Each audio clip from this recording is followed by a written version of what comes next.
Alright, today we're going to take a look at a nice little offering from Zippo. Now this one is about, I think they make about 5 or 6 in the series of James Bond Zippos. So this one has the regular Zippo black box and it says James Bond. It's a genuine Zippo.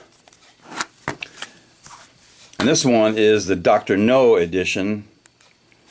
It does have the collectible or semi-collectible insert. It's got the 007 and a little bit of a trademark of the 007 series. So there is the Dr. No. It's on a yellow, kind of a gloss finish. Now this one was made in, it looks like C of 17. So that'd be March of 17. Good stampings on this one. It's got the steel insert, uncoated steel insert. Lights up nice.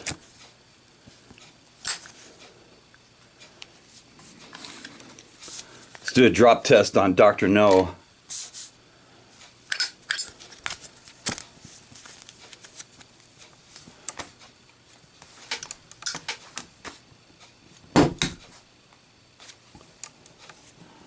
So the Dr. No Zippo passes the drop test. That's a good one. It's kind of a plain design. Actually, it looks like about an 8th grader did this design. That's the Dr. No Zippo. Put him right next to the only other James Bond Zippo that I have. That's a good one, looking down the barrel. And let's give James Bond, even though he's an Englishman, the Zippos are made in the USA. Knuckle bomb.